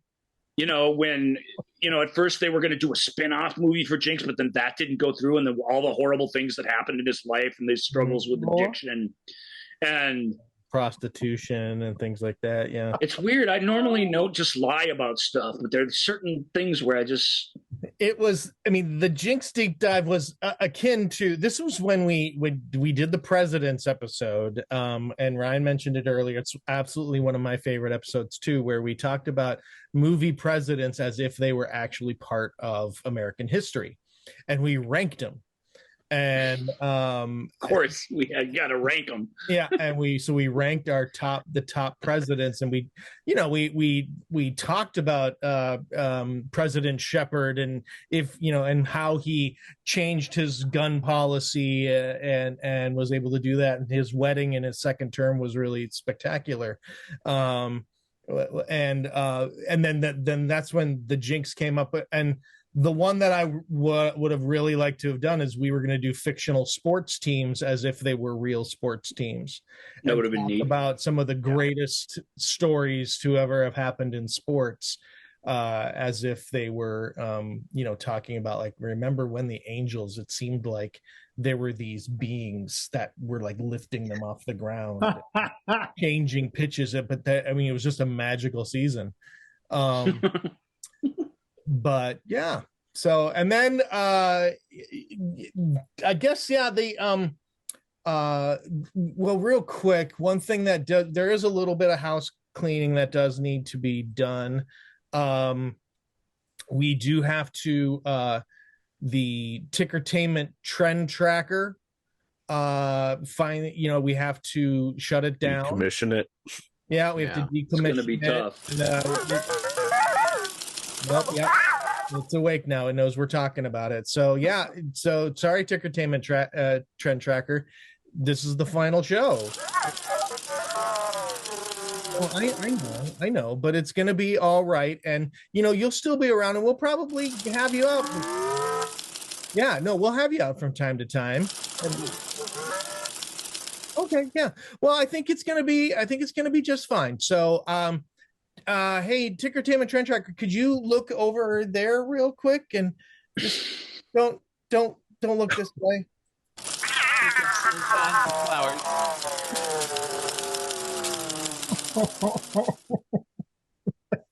Tickertainment trend tracker. You didn't even allow it one last question. No, nothing. Didn't do it. It just wow. It really was starting to get a mind of its own there near the end. This is probably for the best. Yeah, and Max in the black hole trying to just. And we brought it up earlier. I can't remember if it was before we hit record or not, but I also really just quick want to share one of my favorite segments. The William Hootkins episode was one that I legitimately, I was like, what are we even doing? Why? I mean, William Hootkins, fun guy, fun actor to talk about, whatever. But what are we doing? We're gonna dedicate 2 hours on a Saturday to talking about William Hootkins. I tried to get on board. I got my Porkins shirt Yep. And I was wearing my Porkin shirt. And that episode ended up turning out to be absolutely one of my favorite episodes, even the A segment where we broke down his movies and like the little song that he sang in whatever movie that was. I can't even remember it. But you know, the William Hootkins, not just as in Hardware. In Hardware, thank Hardware, you. yeah. Yeah, I forgot he's in there. And then of course that whole episode is an exercise in, oh yeah, I forgot he was in that. It's literally the entire thing. And then that episode concluded with an absolute throwaway bit that ended up causing us to laugh harder, caused Brian and Ryan and I to laugh harder than we had in years. And that was the little game called pick the actual character name from the Star Wars trilogy. It got murdered. Live on the show. We were doing good first couple, and then we were doing bad, and then those names, man. So since Michael and Ryan, now Brian and Ryan, I don't know if you guys will remember. Obviously, there's some that you'll go, no, I remember that one is real or that one isn't real. But Rob and Michael might not be familiar, and these are like some Star Wars deep cut names from the extended Star Wars universe. Yeah. But one of these names is a name that I just completely made up, or I had my son completely make up, and one of them is an actual character name of a Star Wars character. Greatest B segment of all time. I will just share a couple, and we'll let Michael and Rob. I won't do anyone because there also was the caveat that both of them could actually be names. I won't. You're not going to roll the tape of us breaking down and laughing or anything? I thought for sure we were going to get that. No, well, again, if I had, no, it's not ancient history. William Hootkins was from earlier this year. So I've listened to it. I've listened to all but 2 episodes of the movie show. Right, Game of Thrones, because you haven't watched Game of Thrones yet. What was the other one? The Aliens prequels, because I haven't seen the second one. Yep. Okay. I've seen Prometheus. So Rob might know some of. We definitely spoil those. So yeah. So let's just leave it to Michael because I'll probably remember. So we'll let Michael choose. So only one of these, though. I'll only pick a couple of them here. Only one of these is an actual Star Wars character name. First one up: Dexter Jetster or Jet Tila. I'm going to say Jet Tila is legit. Jet Tila is an actual person, but he's a chef popular on the Food Network. Dexter Jetster is an actual. Here we go. Next one up: Cheerio Grudgeball or Plo Koon. Plo Koon. Okay, very good. Antonio LaFaso or Elon Sleazebagano. I got to go for A. Antonio LaFaso, also a Food Network chef. See, it's not just me. Sleazebag. He's the you want to buy some death sticks guy in Attack of the Clones, by the way. Here we go. Gross Nostro or Co Bibble. I'm going to say Co Bibble. Correct. Good one. Klaatu and Barada or Abakache. It's got to be Abakache because Klaatu is stood still, right? Klaatu and Barada were I believe that was the name of the announcers of the pod race. The two-headed pod race guy. Isn't there a guy in Java Sport that's named Klaatu? Not impossible. That's what they say in the day the Earth stood still. Klaatu Baratu or Nikto. Klaatu Barada Nikto. Yeah. Okay. General Wharm Loathsome or Tupper Wareheimer? It's got to be the first one. Isn't that the guy that is in the Undersea Kingdom in Phantom Menace? Oh, God, I don't know. But was that correct? That's correct. Okay. Garopolis Da or Lieutenant Milton Putna? I'm going to say Putna. Putna is correct. I got that one. The last one, Gorm Lubputter or Therm Scissor Punch? I'm going to guess A, the first one. An actual character in the Star Wars universe. His name is Therm Scissor Punch. Of course. Yeah. And I guess I got about half, right? Yeah, you did. You did pretty good. Not bad. Yeah. Oh my God. That one. That one was pretty spectacular. Here we go. We're coming up on the end of the show here, but before we go, we could do. I think I do have a couple hot takes. Let's get some hot takes. Let's get some hot takes. Let's get some hot takes. Let's get some hot takes. And of course, I would be remiss because this was one of the dumber things that I did, but I really stupidly enjoyed it, was when we did fancy hot takes. Let's get some hot takes. Let's get some hot takes. Let's get some hot takes.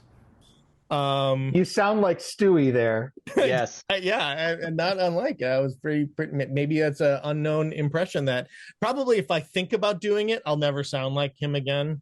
It's like when we have I have a friend in New York, and we sometimes call him Accidental Walken, because he'll just say something and it'll be like a perfect Christopher Walken impression. And then when we like, oh my God, you sounded like Christopher Walken, and then he'll try to do it, and then he can't sound like him. So we're like, oh, you're an accidental Walken. Accidental Walken. All right. Nice. Hot take number 1. And you guys can all chime in on whether this is whether you agree with this hot take or not. This show would have been better if it were 3 hours long. This show? All this movie shows. The movie, no, all episodes. If it were 3 hours long. There are a couple that would have been better if they were 3 hours long, but you guys smartly split them up into longer things, like when you need. Yeah.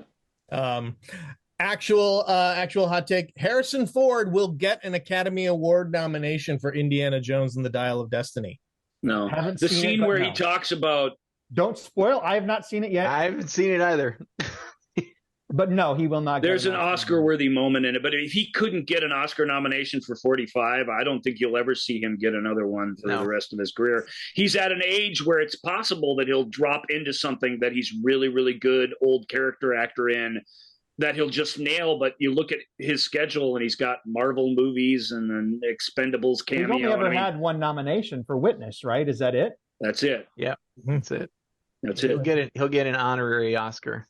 Yep. That's way out the door. Yeah. Agreed. Well, I think he already has an honorary Oscar, actually. Doesn't he? No, maybe he doesn't. Either way, he's a lock for that. There's no leading man that's done more for the integrity of storytelling in Hollywood films over his lifetime than he has. He's just one of my favorites of all time. But I don't see it. I just don't see it happening. His chance for an Oscar was to gain a little weight and accept that role in Syriana that George Clooney ended up doing. And he turned it down. And I mean, that was it. They were going to give him the statue for that. Partly they gave it to Clooney because he got fat, which is a stupid reason to give people awards, but they always seem to do it. Ford wouldn't have done that, but that role was written for him. It's perfect for him. It's in a great film, and he would have made an incredible impression in that part. Clooney essentially just shows up and does a Harrison Ford impression in it and took home the hardware. And I think he knows in the back of his head, that was it. That was the one. That was the one where I could have won. And that has to be heartbreaking, but look at the guy's career. I mean, he doesn't have a lot to regret, honestly. Yeah, he's really not done too much of note. He is spectacularly good in that Indiana. Just don't let my bad, box office mojo report for that film dampen my enthusiasm for it. It's like the rest of these legacy sequels. It's the best reviewer I read that Bill pointed out to me said, it's like when your favorite band from when you were a kid gets back together again with only a couple original members. It can't be what it was, and it can't affect you the same way that it did, but they can still absolutely put on a hell of a show. And that film is totally, you guys should see it. It is totally everything you could have hoped. It is really, really, really difficult to imagine a better Indiana Jones movie existing than that at this point. So, and I don't know what else you could have hoped for. So the headline for that review would be Indiana Jones is Toto. your favorite band getting together with a few of the original members. Man. I got it right away. Toto's never been broken up, so it isn't like that at all. Yeah, technically they haven't gone back together. Yeah, that's an evolving thing. Did find out that a friend of mine has another. So I appreciate you trying to get Toto in there, but completely inaccurate and a really bad analogy. Okay, well, I think that nothing sums up this show more than that, really, right there. So, sadly, we are coming to the end. You don't seem that sad, Joel. No, I would like. We had our. We're not going to be able to recreate it here, but we had our little moment at the end of last week's show when we had this discussion, which wasn't the welcome one to me. I mean, it's not that he blindsided me. He brought it up with this really nice sensitivity and stuff, and I think I reacted to it pretty well in the moment because it's tough. It was tough. But and I know it's just, I think you can get a flavor of that here when we're talking, but just him and I off the camera being brutally emotionally honest with each other was an amazing thing to go through. And I don't know what to say. You're going to let you had some final thoughts you're working through there, but I have mine too. But I just know that yeah, that happened. Yeah, I'll go first because I'm a pathetic mess here. I had to stop the show not because I'm not enjoying it. This has been one of the most fun adventures I've ever had. Was getting to do this show with one of my best friends in the whole world, and but life takes you in different directions, and I'm on a very fortunate path right now, but unfortunately it's demanding all of my time, and I need to save a little bit of that for my family. But I'm hopeful that at some point things will make a little bit more, calm down and get a little bit more in a groove, and then I can come back to Ryan and have hopefully another surprise conversation that is like, hey, would you want to maybe do this again, or do it occasionally again, or just do a special episode or something. And I legitimately do hope that happens. But right now it's just not sustainable. I really do thank all of you for coming on, and all of you who listen. The 10 of you have become really good friends, even though I've never met a lot of you.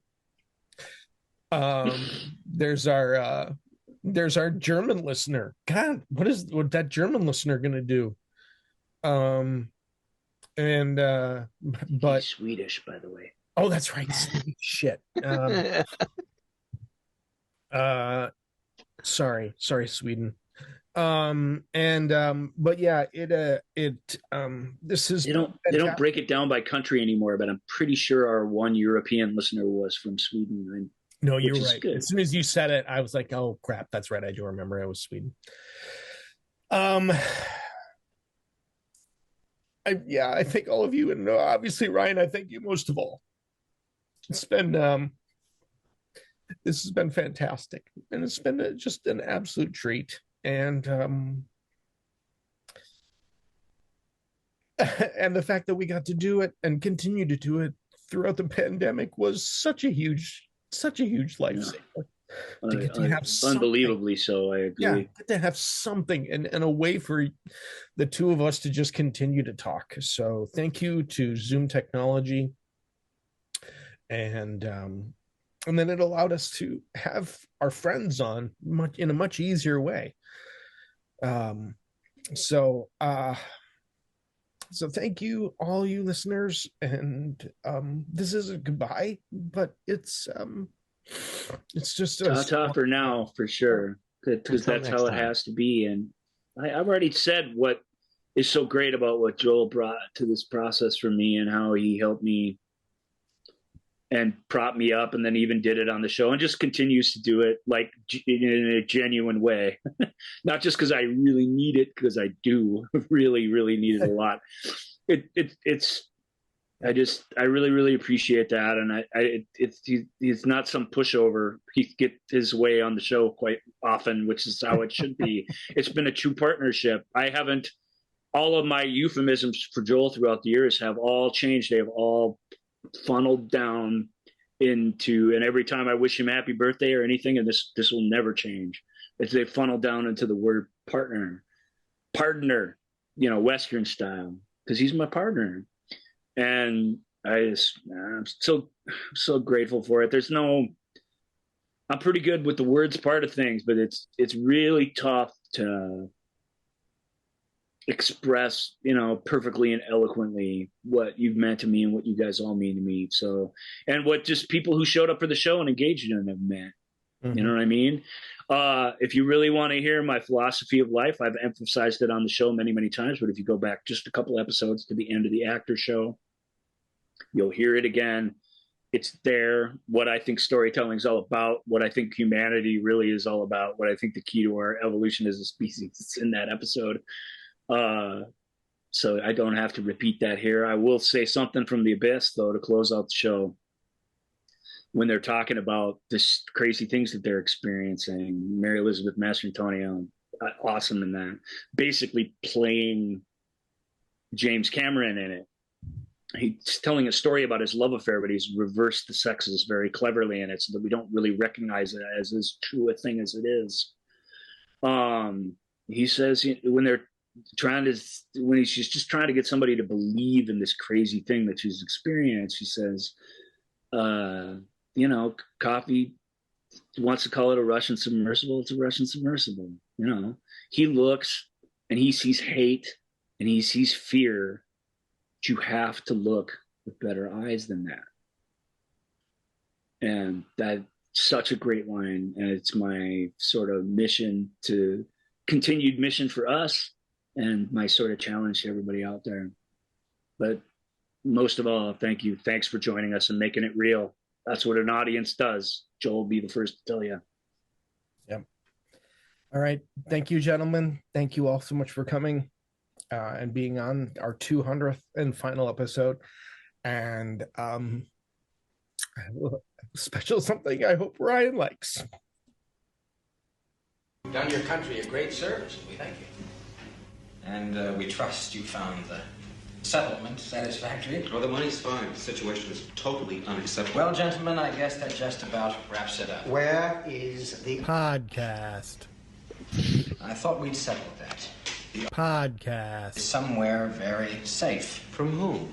The podcast is a source of unspeakable power, and it has to be researched. And it will be, I assure you, Dr. Brody, Dr. Jones.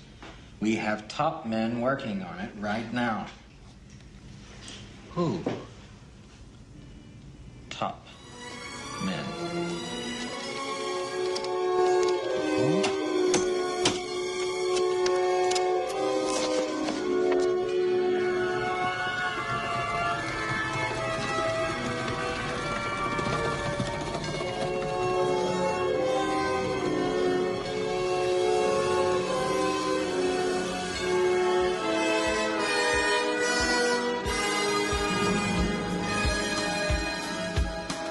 Thank you for listening to The Movie Show with Joel and Ryan. Remember, all views and opinions represented in this podcast are personal and belong solely to the speaker and do not represent those people, institutions, or organizations that the speaker may or may not be associated with, unless explicitly stated. None of these views and opinions were intended to malign or deceive. And now, here's the producers, circa 1982, to play us out.